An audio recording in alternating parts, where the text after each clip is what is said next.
Welcome to Byte-Sized Agency Briefs, a webinar series that packs a ton of important agency information on one topic from one expert into a 25-minute brief. Why 25 minutes? Because who has the attention span for much more these days? And you can squeeze in a listen between meetings with time for a bathroom break or coffee refill before your next meeting.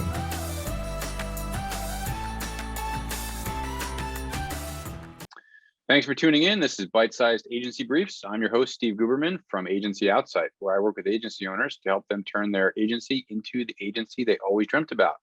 I'm here with my friend Jamie Lieberman from #Legal. Jamie, how are you today? I'm great. How are you?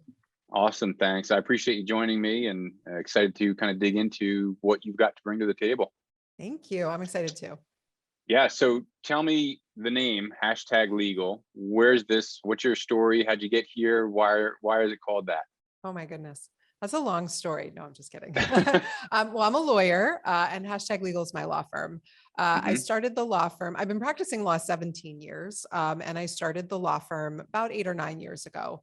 The name was sort of born out of my frustration with just the legal profession in general being very sort of stodgy and just rigid. And I wanted to practice law differently. I frankly left big law and all the sort of typical legal world in order to do something a little bit different. And so I knew the name of my law firm had to match that. And we were working with content creators and people in the digital space. So I thought that that would work. Thankfully, it's held the test of time because that could have gone bad.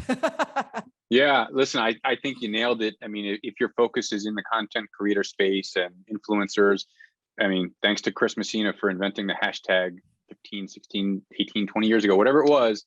I still remember when that happened, but you jumped on that and leveraged it. And I think that's, well branded. So kudos to you. Thank you. So tell me about that. Like, who are you like really digging in with, and who are you working with, and what are you doing with them? Because as a business owner, entrepreneur, I've owned a number of businesses.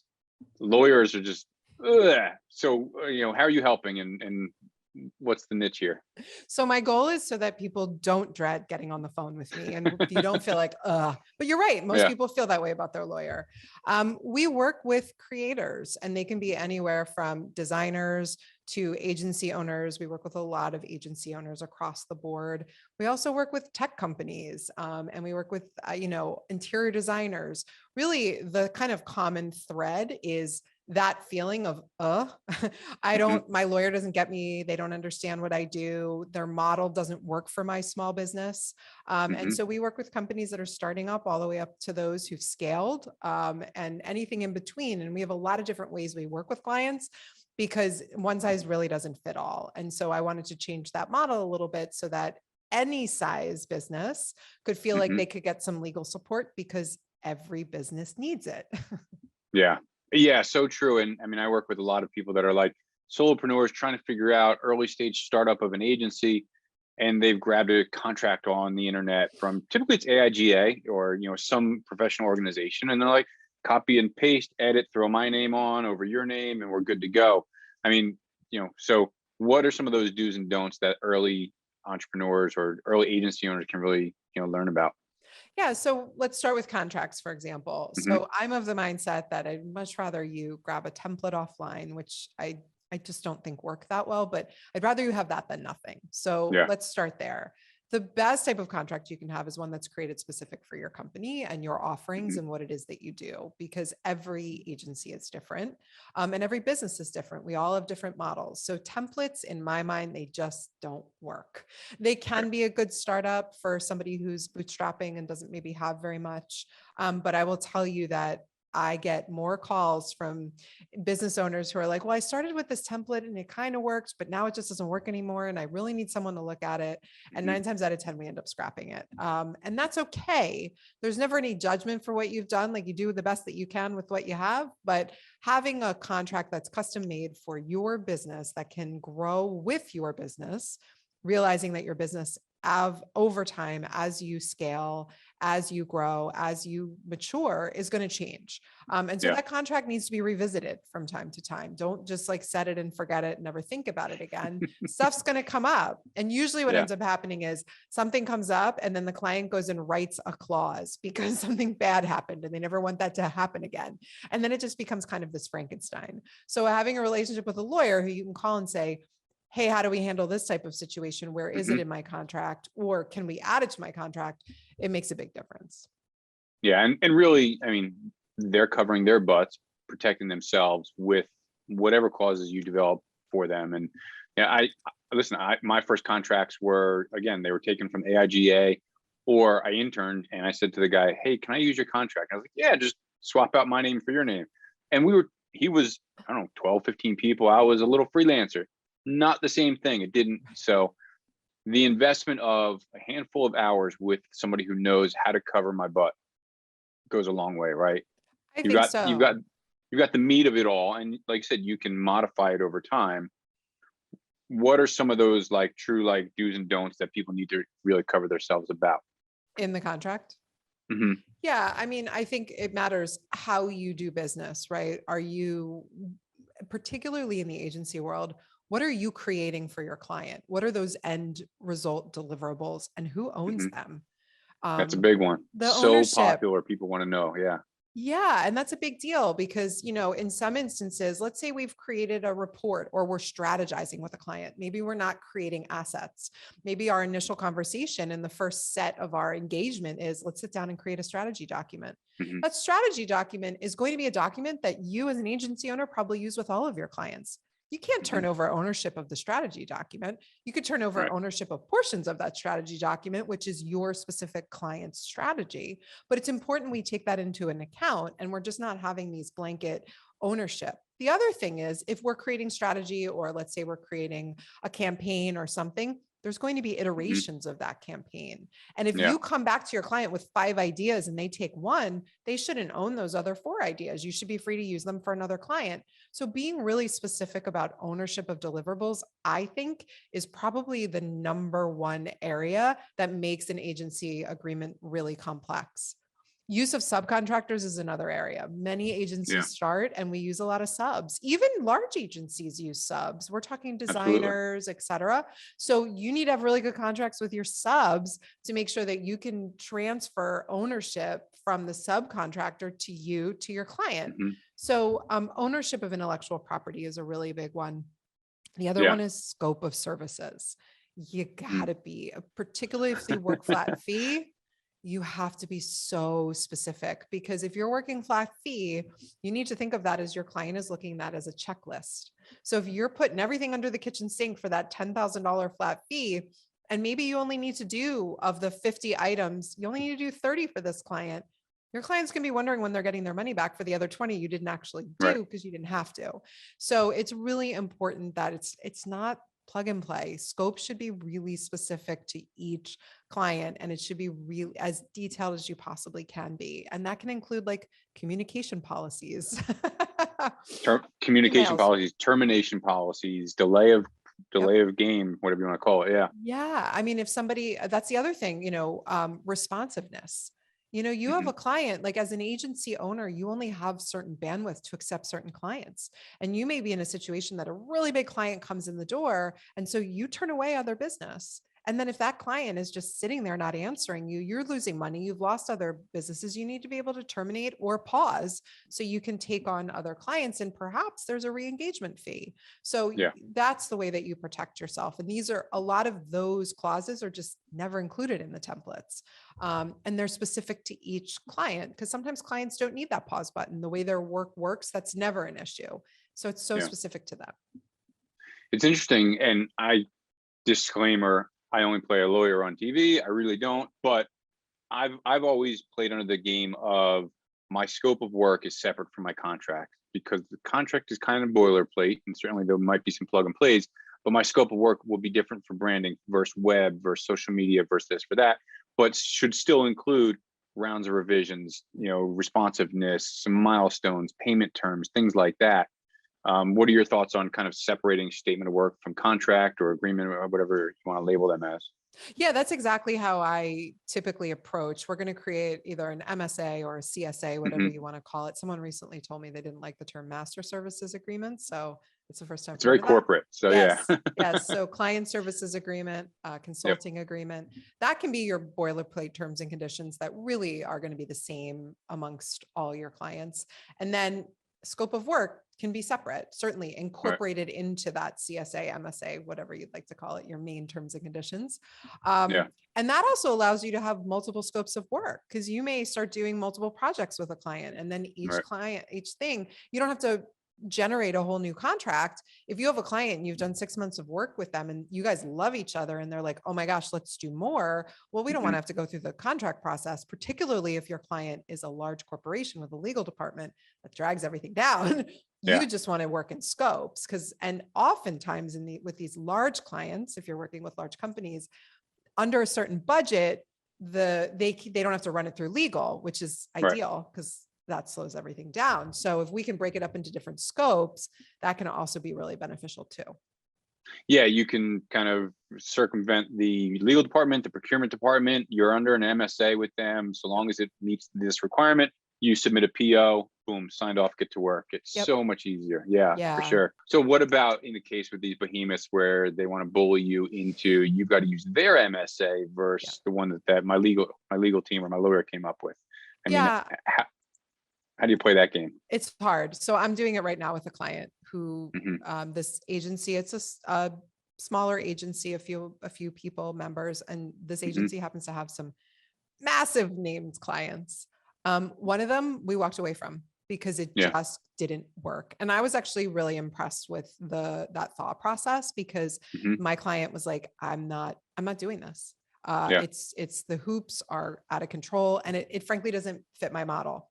The Yeah. other one, what really ended up being super beneficial is I got on the phone with the lawyer. And once I got on the phone with the lawyer and I just sort of explained, like, this is not, we were able to work it out. Hmm. And so sometimes lawyer to lawyer can actually be really beneficial because I just went back to that lawyer. I'm like, this is what my client does. This is where we are. We understand your issues. Here's our issues. Let's come together. And we made it work. Hmm. And that can be very beneficial. So sometimes, clients are like, oh, I don't want the lawyers to get involved, but there are times where it really actually helps. We cut Yeah. through these hundreds of revisions and all these comments, and you cross out my red lines and I cross out human to human. We can just make Yeah. this work and we can explain. So in those instances, if you do want to go down that path, my recommendation is work with our MSA because you'll be in legal for 6 months if you try to create Yeah. your own. But let them know and pick and choose the things that are most important to you that have to go in. This Sure. particular agency works with influencers. And so there was an issue there in terms of ownership of work product. This massive company, they want work for hire for everything. And we're like, we can't do that for influencers. So we were able to work through those issues and resolve them in a way. It just took a little bit of patience and negotiation. That's so refreshing to hear. Like, let's just let the lawyers handle it because that's also something most people, the frame of mind is, no, let's avoid that at all costs. That's going to cost me a ton of money. And no, it's typically a quicker way to a better resolution. They Yeah. speak the same language. Let them figure it out.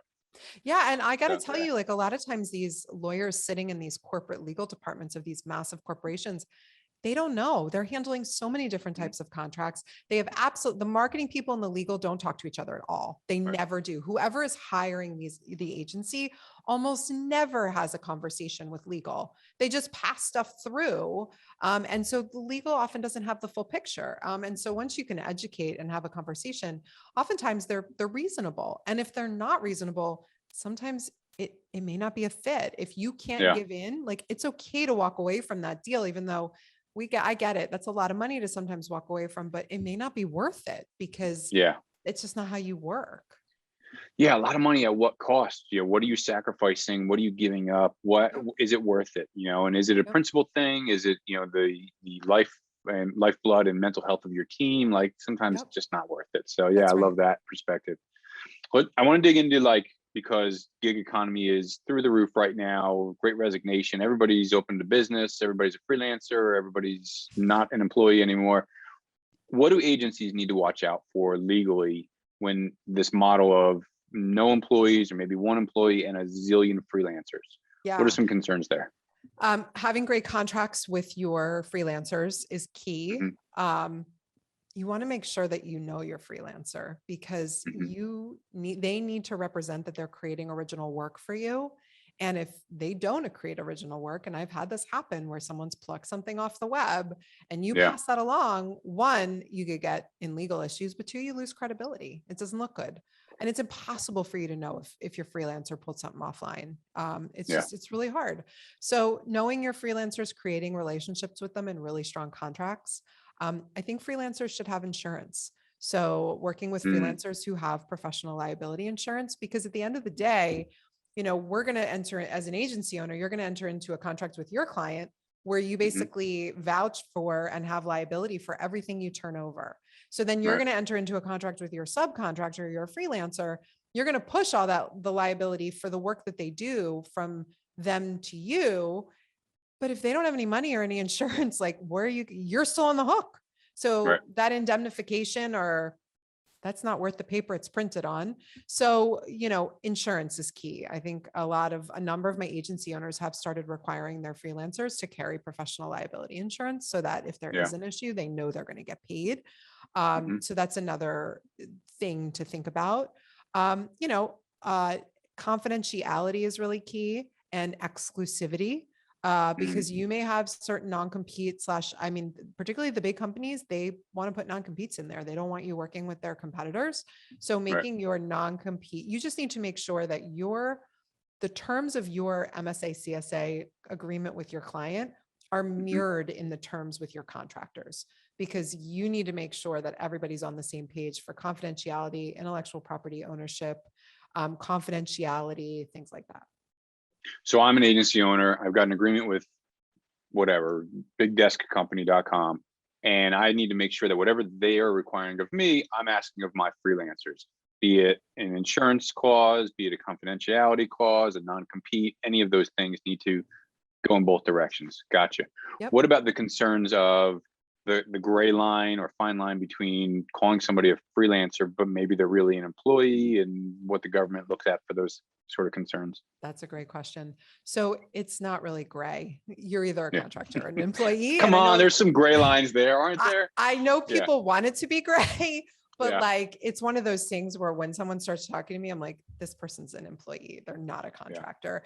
It does not matter from a legal perspective what your contract says, how you couch it with them. If they want to be a contractor and you want to pay them, if they should be characterized as an employee, then you are obligated to pay them as such.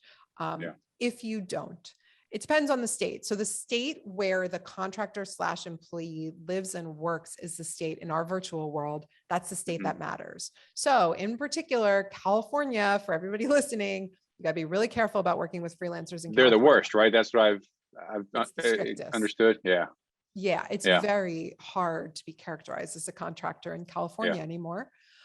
New York's actually pretty tough too. So, each state has their own test.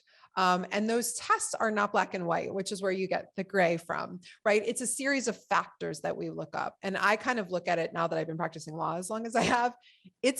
For me, I just know someone starts talking, I'm like, ooh, you're an employee.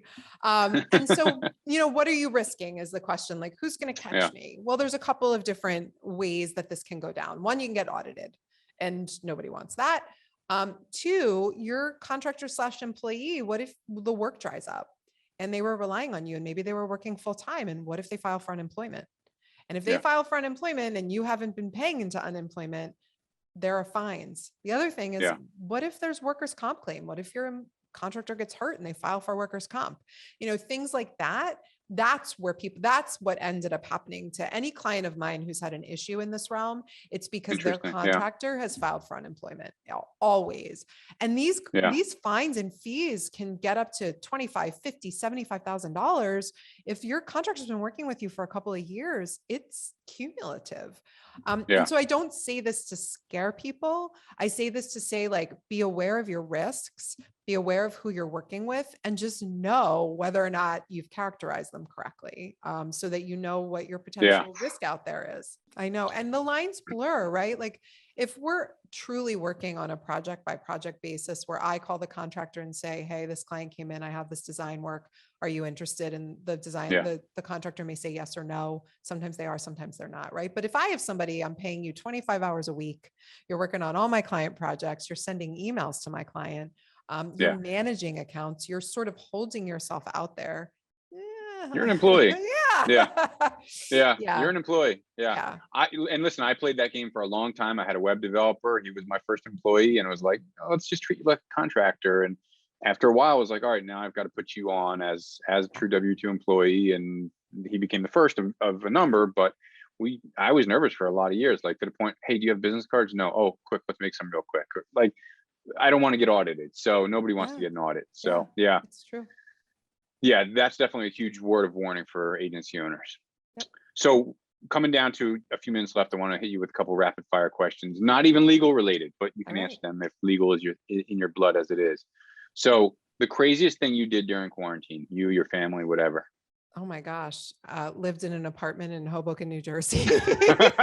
But that's what you do anyway. So is that I know, crazy? but we couldn't leave our house. Yeah. Oh, yeah. Lots of people I know were stuck in that same vibe. So what about a book or a podcast that you're really into right now? I just read, I don't know if you follow Frank Bruni. He's he's a columnist for the New York Times, and he Okay. just wrote a book. It's like a memoir about, he went suddenly blind in one of his eyes. I heard about that on NPR literally just the other day. Yeah. On Terry Gross, right? Yes. Yeah. Yes. It is an excellent book. He's one of my favorite writers to begin with. Like I Okay. subscribe to his newsletter and I listen. Yeah. I've been he was the food editor at the New York Times. I've been following him for a very long time.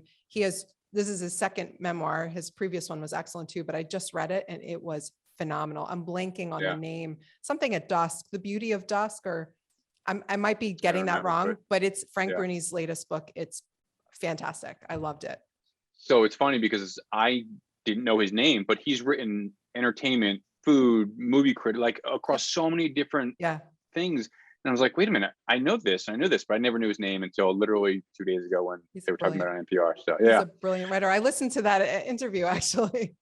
Yeah. Oh, all right, cool. I appreciate that one. All right. So latest new hobby or obsession you, your kids, your family, whatever have dug into?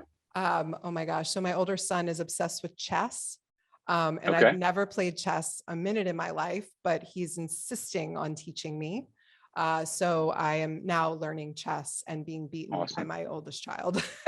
Awesome. Listen, we got to give them some wins, right? We've got to let them have some scores for us. So that's cool. Yeah. It's fun. All right. And finally, really solid, maybe the best piece of advice that you can give to an agency owner today. Oh my goodness. I think the biggest piece of advice that I could give goes back to the conversation we had about working with that big client. If in your gut, you know that this client is not a fit, even if you're scared, even if you need the money, do not enter into the contract. I understand. I've started many businesses myself. I've been running #legal on my own. I understand how it feels to be petrified that the next client isn't going to come into the door. I've never in my life had a moment where I met a client and in my gut, I knew I shouldn't take the job, but I said to myself, I was wrong. I definitely should have taken that job. It is never worth the heartache. there is not enough money in the world. Listen to your intuition and don't let fear guide you. So if you know that client is going to be, I know, we all know.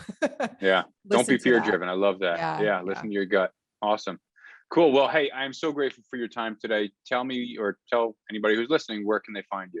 Yeah. So thank you for having me. This was very fun. I love talking about this stuff. My website is #legal.com.